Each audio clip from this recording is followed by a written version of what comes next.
Good morning and a warm welcome to this webinar that will highlight the complex and uncertain US trade landscape. And I will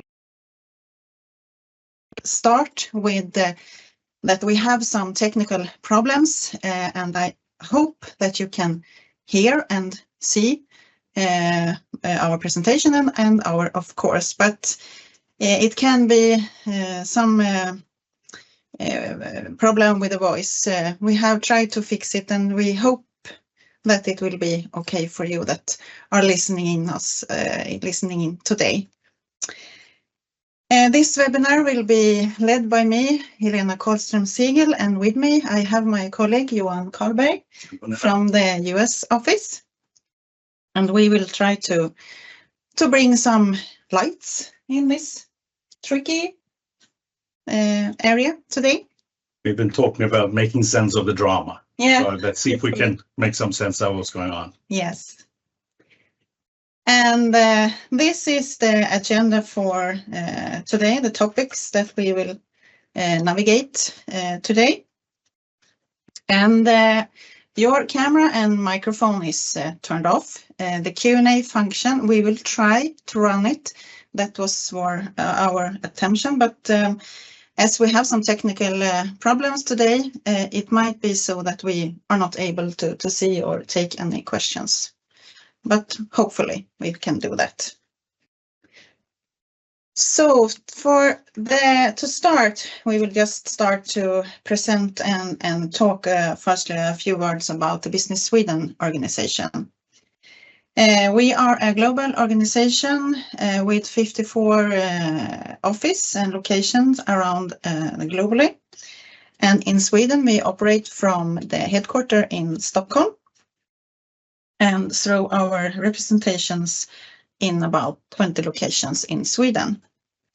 We are jointly owned by the state and the business sector. And me are belonging to the team Trade and Invest Facilitation. There we are 9 persons with different competence and skills to help you, the Swedish company, to navigate in this tricky complex world about what kind of documentation will be needed. Is there any free trade agreements that you might can take in consider and what's in it for you and your customer if you are able to use the free trade agreement? Delivery terms, is that anything you need to consider in the business you have? So this is my team with the different competence in these areas. We have around 3,400 questions that we are asking yearly, for example, for you to give a small picture about it. So enough about Business Sweden and the organization. If we shall go to the topic for today. So the tariffs are taxes imposed on imported goods and services and serve to a key policy tool for the governments to propose a political, economic and strategic objective. They are often used to protect domestic industry, influence trade flows, and safeguard the national interest. And in the United States, tariffs have historically served dual purposes, generating government revenue and shielding domestic production. Today, they are applied more selectively and as means to address a trade imbalance, strengthen critical supply chains, and support broader strategic goals that might extend beyond the trade itself.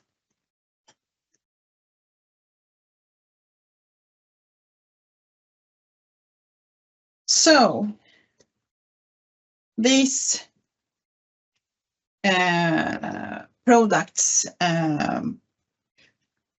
are of course needed to be classified, and depending on what how it is classified, what is the country of origin, and what is the value, there will be tariffs rates applicable for the product. And it is these elements that are determining what tariff will be applied when importing the product in the country. And as for an example, I would like to take this, and if you were listening the webinar we have before, it is the same example, but I think it's a very good example to use to just give the picture how it looks like today. This is a furniture, and it's a metal furniture for this kind to use in office, a desk. And when we are looking to the classification, these different numbers are standing for different things, so to say. In a chapter level, is it the first 2 digits, and that is where it will be placed in which chapter this product belongs. Further there we have the 4 digits level, and in the 4 digits level we have these free trade agreements, the rules for the free trade agreements set for the product. And in this case, with the agreement between EU and the US, this is not an agreement that we call a free trade agreement, because it isn't a free trade agreement. So it's not that way you should look how to fulfill the requirement. What is the product's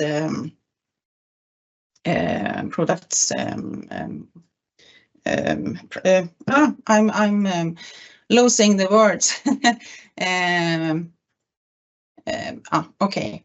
I think what you're referring to is that the new US-EU trade agreement is not a full trade agreement, because it doesn't exactly list what applied to what HS or HTS codes. It's much more broader, more general, and not as specific as one would have expected in a traditional trade agreement. Yes, perfect. Thank you, Johan. I'm a little bit stressed because these technical issues, so it's good to have you here with me. We go further in the structure of the classification. Then we have the 6 digits number, and this is the international level. In this 6 digits level, the classification is the same worldwide. But then after this, we have the 8 digits and we have the 10 digits. When we are exporting out from EU, we have the 8 digits level. That is the one we should use. And when importing in EU, or if we are importing in the US, we need to see what is the 10 digits level for the product. And this will not be the same. If we have, looking at what we are having in the 10 level digits when we are importing, that is not the same when we are importing in the US. And I think, Elena, that's worth repeating. The HS codes at the 6-digit level are common. Yes. But once you get below that, they're national, meaning what we might export or what we might import into another country may not be the same as the code required to import into the US. Yes. And historically, this has not been that important because there haven't been much tariffs to worry about. Exactly. But now, with the situation we're in, it becomes much more important to get it right. It's very important. Yes. As you were saying beforehand, we haven't needed to be taking this classification in consideration in so detail and so deeply because low or no tariff when importing. Exactly. Yes. So here we can see the difference. If we are looking in the EU classification, as we are in Sweden and belongs to EU, we need to look in that. We have our figures, our digits, and if we are comparing that with the US, you can see there are difference already at the 8-digit level. And this is for today very important to have the knowledge about the classification. What is the classification when importing in the US? Because as in this example, we have this desk, the furniture for using in the office, that contains aluminium or steel, and you need to in detail get the information of the value of the aluminium or steel and also the weight of it, because when importing in the US, this is generate the tariff of 50% these days.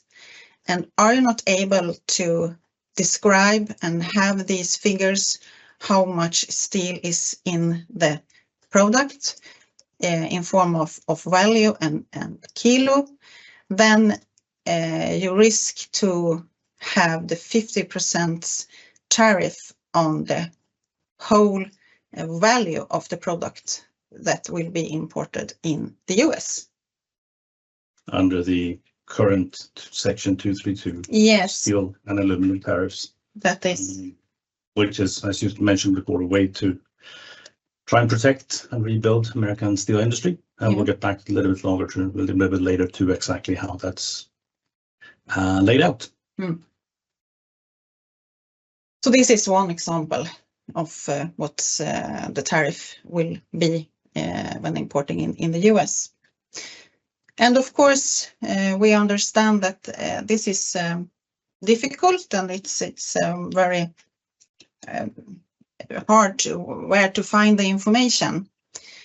And I think you should start to contact the Tullverket, the Swedish customs, at first, if you are unsure how your product is classified, to get the right classification, to have the understanding what is the classification for your product. Then you can search in the HS, the US database, to see what is the classification when importing in the US.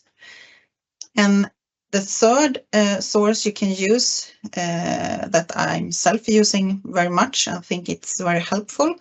It is the EU Access to Market database, where they are quite good to have updates about what is the tariffs for the product that I'm searching for. And in my example, I have this desk and have made a search in the EU Access to Markets database. And I can see that they are showing that it's another tariff under this MFN, that is the most favorite nation rate, that is 0. But nowadays, when you are importing in the US, you have this 50% tariff, as this is a product including in this section 232, as you mentioned, Johan.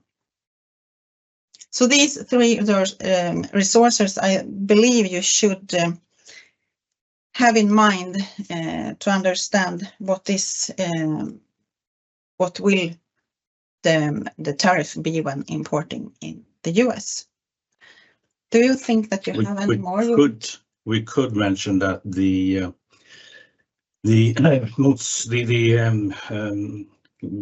CBP, Customs and Border Protection, so the customs authority in the US, are typically very helpful. Yes. They want to help people get this right. So they are reasonably good at answering questions, especially if you're able to provide the detailed information about the origin, the structure of the product, the value, etc. And that's an informal contact where they can give some guidance. If the product is very critical to your business, you can ask the CBP for a ruling. Yes. And then you will know that you have a binding ruling from CBP as to how to classify your product. And that might be crucial today if you intend to export something that could or could not be under one of the higher tariff schedules. Yes. It takes a while, a couple of months to get the ruling, and I'm pretty sure the CBP is backed up now because of all the things going on. But there is a formal way to avoid any uncertainty. Yeah, that's so that could be important to keep in mind if there's something that someone is considering as a critical product, or something that you may want to consider not exporting but getting produced, or setting up your own production in the US. So that might be something additional to consider if it's something that's critical. Yeah, it's good to have in mind, and also notice about the time, responsible response time for it could be a couple of months at least. Yes, about this country of origin then. Yes, it is important to know and understand what will be the final tariff, depending on what is the country of origin for my product. And of course, there are some rules about this, how to see where is what will be the country of origin for my product. And in the US, they are using the substantial transformation. Where is the substantial the substantial transformation that is made for this product? So it means that if you are importing, for example, from China, what are you doing in Sweden with the product? Are you just repacking? Then it will not have enough with transformers, so it will be the country of origin Sweden. It will still be a country of origin China. And as it looks like today, every country have got their own tariffs when importing in the US. So when the product is coming from the China, you have another tariff that will be applied when importing in the US if comparing to when you have it from the Sweden. This is important to have in mind, because if we have this global trade today, we have this how to say, the supply chain is very complex, and if you are not doing enough with the product, if you're not doing any manufacturing that will be the substantial transformation in Sweden, it will never be another origin than it was from the beginning, for example, from China. And I think it's important here to mention, Helena, that this is not up to the manufacturer to have an opinion on where. Each country that you would import into sets their own rules. Yes. And in the case of the US, if we stick with that, the CBP, Customs and Border Protection, have a number of cases that they publish on how they rule on certain products. Yes. And the substantial transformation is a very vague term. Yes, it is. So you need to look at the cases and understand what is the specific for this HTS code. What does the CBP say about this HTS code? Let me give you an example. Yes. We have a Swedish company that manufactures a significant portion of their products for the US, currently out of China. The CBP has ruled that there is one component that is so critical that is the one that gives this product its characteristics. Yes. So this company has moved the sourcing of that one component to Malaysia. Mm-hmm. Import from Malaysia to China, assembles the entire product and ships it to the US. But the CBP says that the country of origin is given by that one component. So country of origin is Malaysia. So this is a tricky area where one needs to consider exactly what the CBP says, HTS code by HTS code. Yes, yes. So absolutely. Don't assume that just because something happens in China or in Sweden or somewhere else, that's the country of origin. No. Take the time to take a look at what CBP says for your products. Absolutely, and good that you are explaining and clarifying the tricky part of this. I could go this way and take the easier way, but of course that is not a good way to do it. As Johannes mentioned, you need to see what is for this special HS code and how will CBP look into it, and what will the tariff will be generated for this product.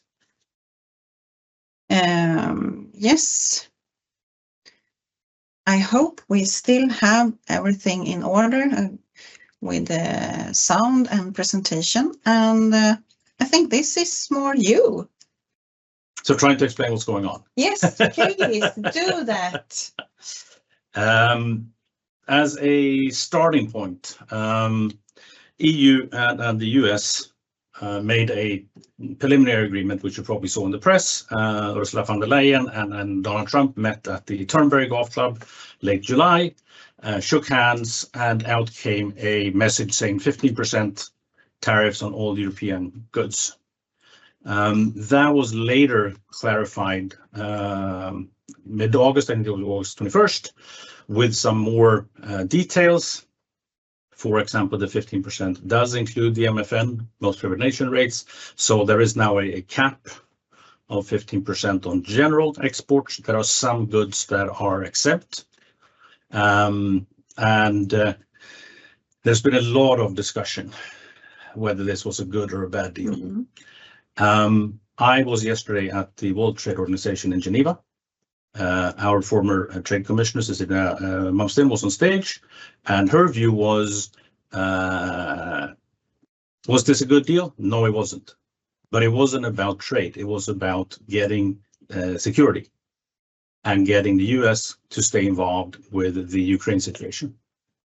So I think it's important to understand under what circumstances this deal was negotiated. It's larger. It's a bigger picture what trade is one. And as you said before, tariffs are now being used by the US for other means than only to facilitate trade.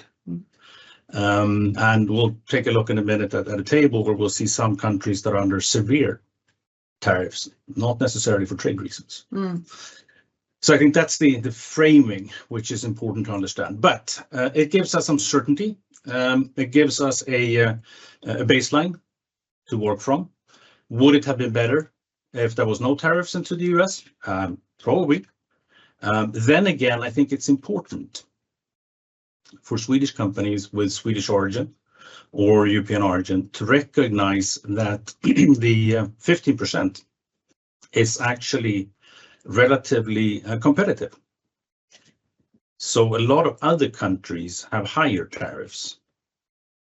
So from a competition standpoint, products will be more expensive for a US consumer, but relatively speaking, EU produced goods are better off than many others. So maybe start there as a sort of a framing for where we're at right now. Yes. If we take a further step back and sort of try to understand where this is coming from, the USTR, the US Trade Representative Jameson Greer, published a opinion piece in New York Times, August 7th, that lays out what they're trying to do and why they're doing it.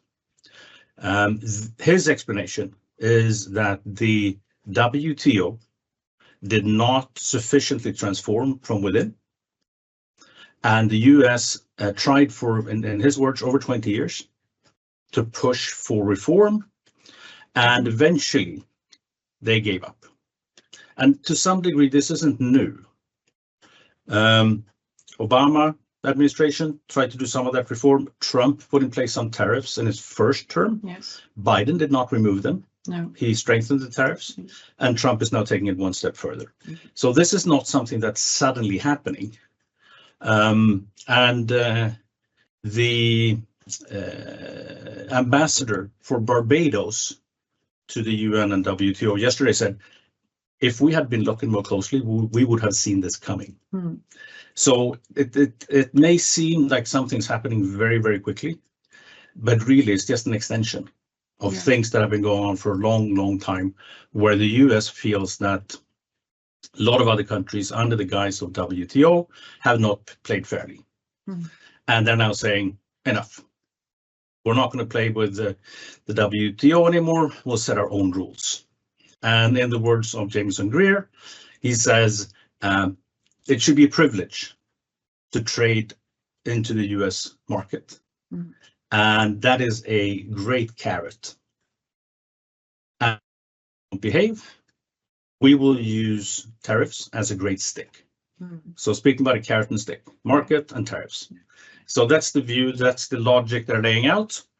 You could always argue whether you agree or not, but it's the view that they're presenting, and that puts in place this kind of structure around the US. Another aspect to this is that the regional trading bloc, US, Canada, and Mexico, under the free trade agreement, USMCA, is still in place. So for about a third of all the imports into the US, they are tariff-free coming out of Mexico or Canada. Lots of Swedish companies have been using this for a long time and are already established in Mexico or Canada to supply to the US market. That's not changed. So the USMCA is still in effect. No tariffs on those goods, provided that you fulfill the requirements for local production, which again is different by HTS code. Yes, exactly. So I often get the question, but what does it take to fulfill USMCA? And the answer is it depends, because HTS code by HTS code is different. And I mean, it's even different if you just look at cars and trucks that have different requirements for how much is local content, how do you deal with the steel content, for example. So there's some very detailed rules for how to apply the USMCA, but it's still in effect. And I think that is an important thing to keep in mind, that the US is not necessarily looking at everybody and saying that everybody is the same. We have some friends, we have some that we like to do business with, and then there's a third circle of countries that we really don't want to deal with right now. And we can look at that in just a minute when we look at some of the tables in terms of how the tariffs look right now.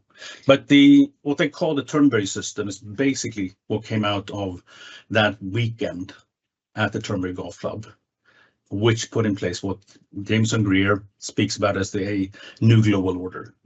So forget about WTO, here's the new order, is the view of the Americans.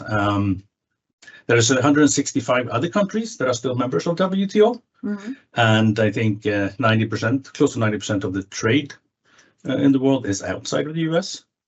But the US is a significant consumer market, and for Swedish businesses, very important. 11% of our export go to the US. 5 times as much revenue is generated by Swedish companies in the US. So it's a significant market with huge consequences for Swedish businesses and Swedish employment. Feeling is that it comes very suddenly. It just, what is happening? So this, there has not been so much talking about this for this long time of year. Suddenly it just, whoops. It's a lot of tariffs, it's a lot of things going on. What's happening with the US?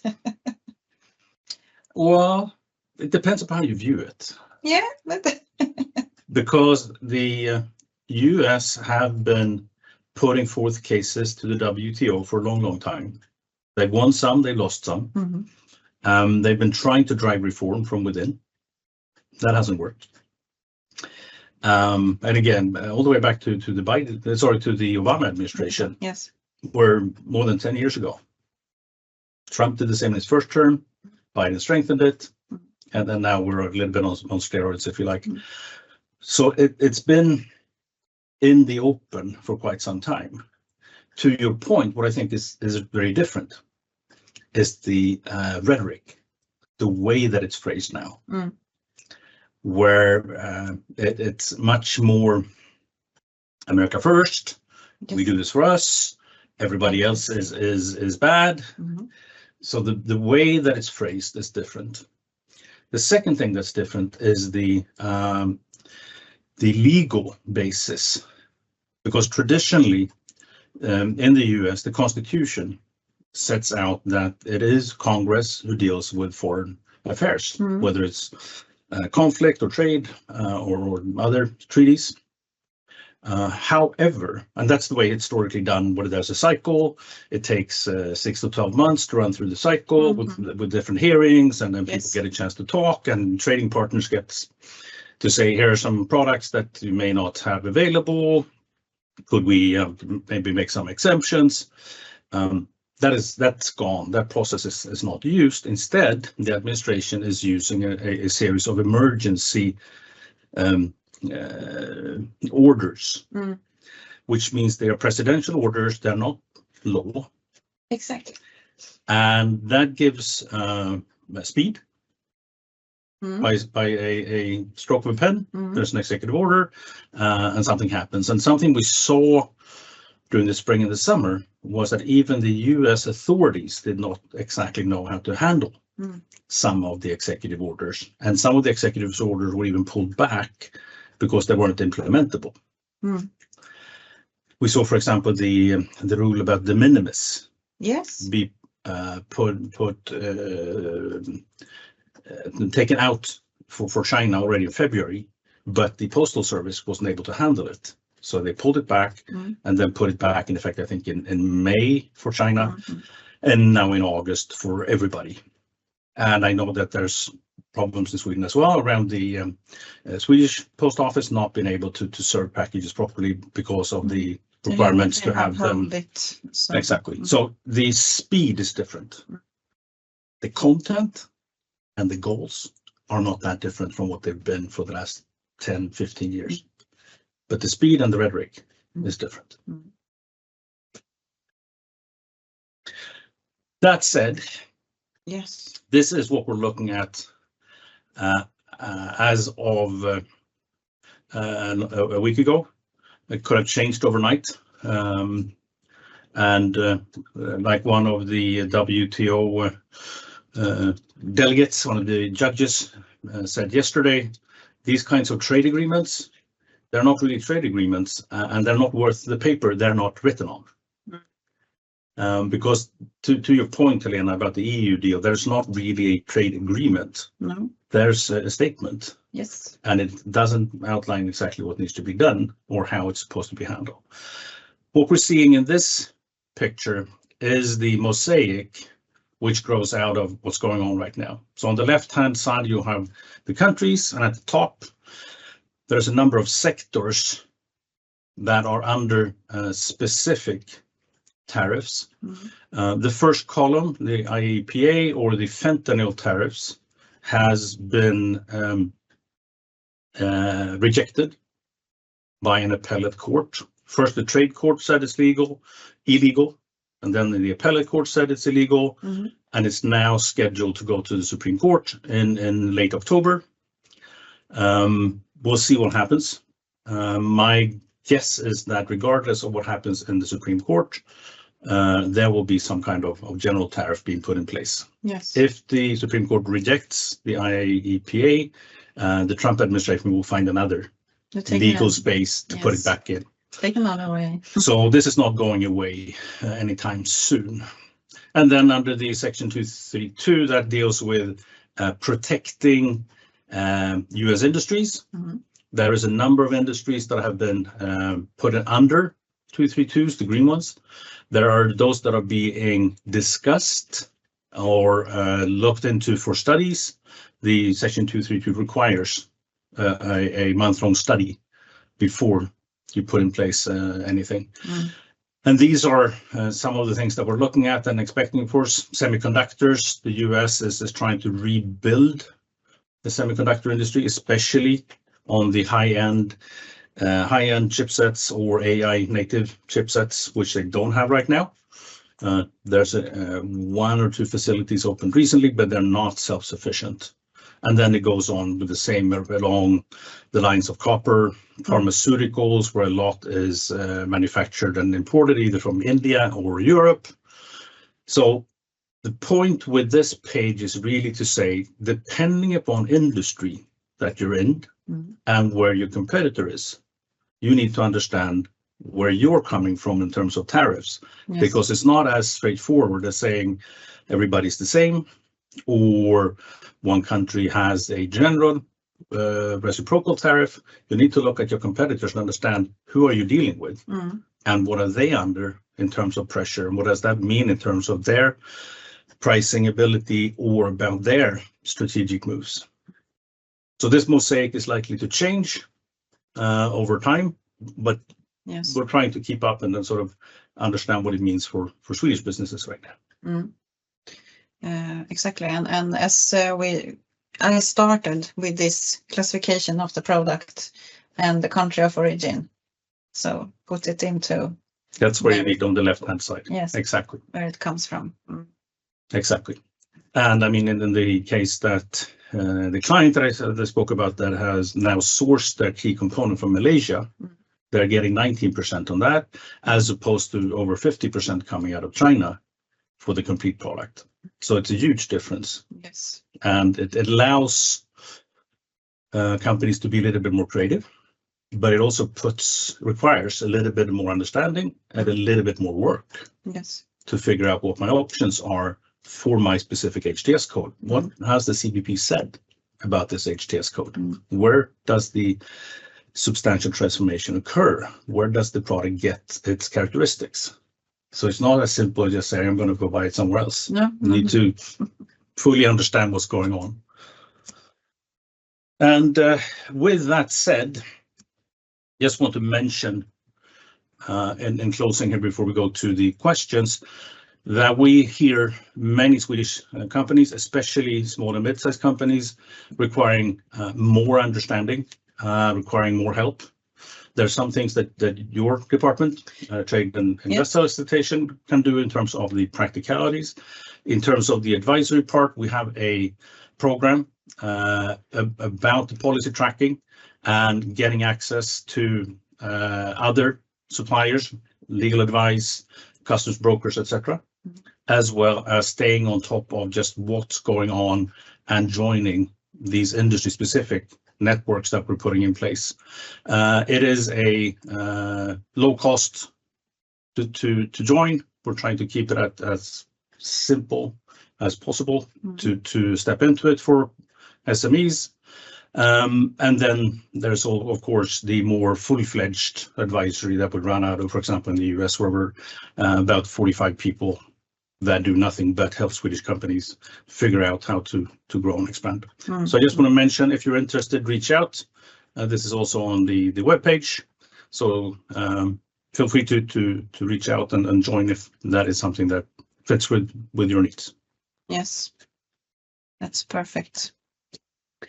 Q&A, what I can see, if we still have the technical with us, I don't see that we have so much question, but I still have questions that we can perhaps figure out. And the trickiest questions we got in my team, it's about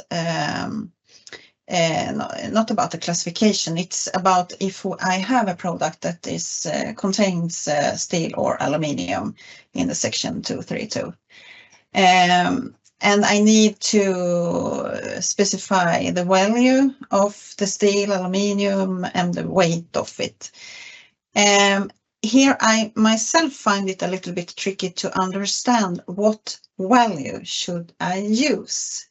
I have searched, I have looked into the CBP, and and try to understand, is it the transaction value? Yes, it is the transaction value that should be used when importing. But this transaction value of the steel aluminium, should it be the value that I sell it to my buyer in the US, or should I use the value of it when I myself bought this steel aluminium to use in my product? For example, the desk I was talking about. I find this is very tricky. Have you got any clue about how is it? How should you deal with it? I think there's two perspectives to that. Mm-hmm. One is the way that it's written in the CBP guideline. Yes. Says that it's the value on the bill of material. The bill of material is the things that I buy, so it's at incoming cost. Yes. Not outgoing. That's the first guide. The second thing I would do is to contact the CBP. For sure, absolutely. And say, here's my problem. How do I do this? Yes, of course. But the way that it's written, it says on the value relative to the bill of material.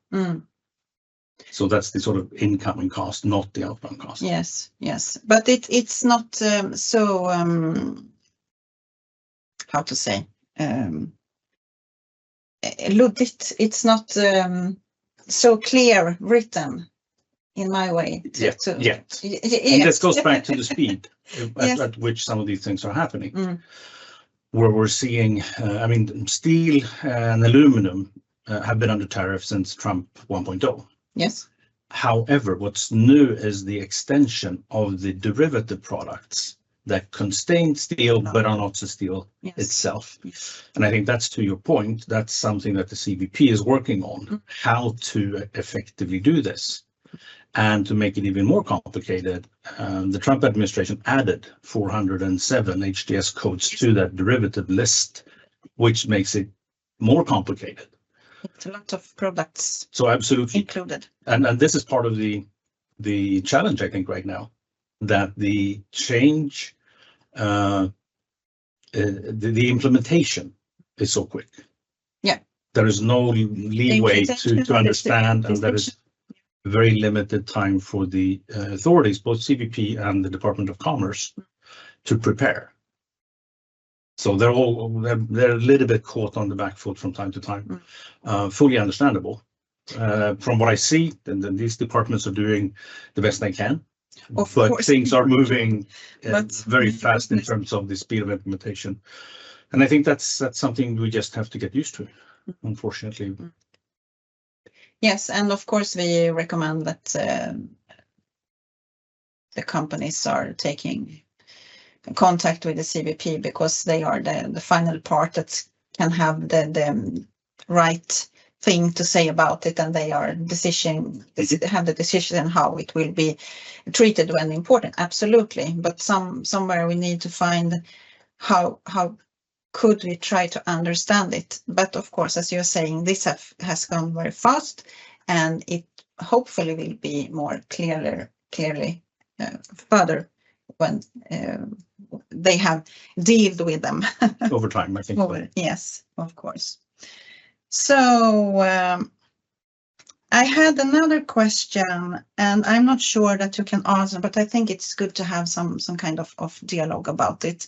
And it is if you're a Swedish registered company and are listed as a record, can the Swedish company, if you're e-commerce goods, do the US based on FOB manufacturing cost, even if the goods are shipped directly to the end customer? This is not an easy question, I understand, but I think it could be a good idea to just have some dialogue about it. Generally, I'd say no. But I think to your point earlier, the value that the CBP wants you to declare is the fair market value. Absolutely. Regardless of what it might say on your purchase invoice or any internal transaction, fair market value is the one that should be used. There is this very specific rule around first sale. Yes, and this is generally we hear both customs agents and even the CBP being very hesitant to put it in place because it is so difficult to utilize and to track, because the logic is that you have to demonstrate that the product it was always destined for the US and for the US only. So the rule of first sale is theoretically there, but it's not something we generally recommend because it is very difficult to track and it needs to be done for every single shipment. Yes. So for every order, you need to show that at the point you bought it at a factory somewhere, it was meant. It was always meant. So all documentation has to show that it was always meant. So putting in, for example, in a warehouse somewhere where you blend it with other goods makes it very difficult to then argue and say it meant. Exactly. So theoretically, yes, the rule is there, but it's very tricky to keep track of all the documentation required should you be audited. I see. So we have some questions here. If we'll see. When I send products, clothes made in EU and EU to end consumer in the US, will the tariff be calculated based on the price the end consumer paid, or is it the price my business paid for making the products, COGS? The value. They are sending products made in EU to end consumers in the US. Yeah. Will the tariff be calculated based on the price the end consumers paid, or is the price my business paid? So this is the question, who is the importer, I think? Not necessarily. Not necessarily. I think what the question is about is this layered supply chain.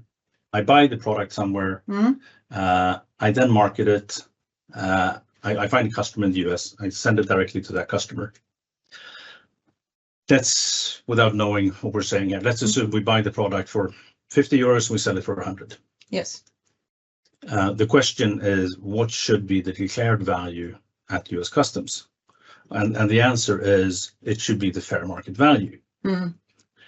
If you do nothing else after the product enters the US, it will be very difficult to argue that the value should be anything than the retail price, 100 euros. Because there's no value being created and there's no business risk. Let's instead say that you have a US incorporation that manages deliveries, returns, customer service. Then you're actually doing something. You're taking on risk and you're adding a little bit of value. Yes. So you could argue then that the product, when it enters the US, does not yet have the full 100 euro value. So you could theoretically argue for a low value. Yes. Let's say 80. But that depends exactly on how you set up the risk and the rewards and the activities and the value created. But arguing for the cost of goods sold is going to be very, very difficult to say that it suddenly goes from 50 to 100 as it just crosses the border. So fair market value, what's the market value? What would a similar product be bought at? And this is a little bit tricky. We get a lot of questions around how to set this up. And it needs to be looked at for each individual case, what's being done, where's sort of value add along the supply chain. And also, how do you set up the internal pricing between the various parts of your business? so that the transfer pricing agreement is very clear, fair, and can later be deemed to be at arm's length. Because the CBP has their own section on how to deal with transactions between related parties. So generally, I would say no, I not at COGS, unfortunately. Another question about melt and pour certificates, and they are often requested for the products. Is there a guideline for when this is needed or not? The melt and pour deals with metals, and then especially related to the 232 steel and aluminum. Yes. I must confess, I am not up to speed exactly when that is required. No. I'm not sure if you have seen any of it.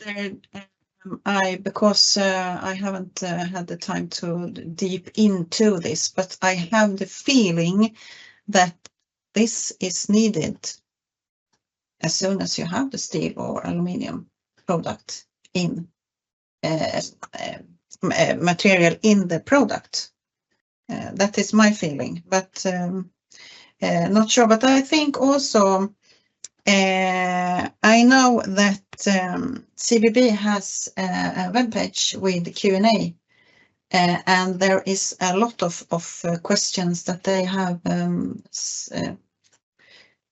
that page, and I think this is mentioned there. So I recommend that you are searching, just Google CBP Q&A, then you have will get this page. Yes, and it's a good idea to have that, to see, to search for the information. It updates now and daily, have every time, so to say, every time, and you know what I mean. Then we had one more question. On the excess markets website, Sweden is sometimes included under both most favored nation rate and the universal customs duty rate. How do we know which tariff is active for Sweden? Then I would like to say, if it is this ACD, just need to see it in type. If we are talking about this general tariff that is implemented from the US, the 15%, then it will show in access to markets, like I showed you before. I think it's ACD instead.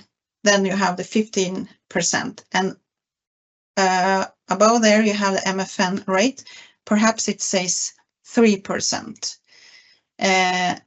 Then we know that the product from the beginning had 3% tariff, and nowadays it will be 15% in the end line, so to say.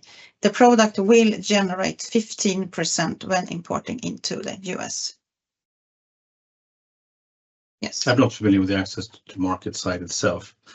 But the tariff you are familiar with.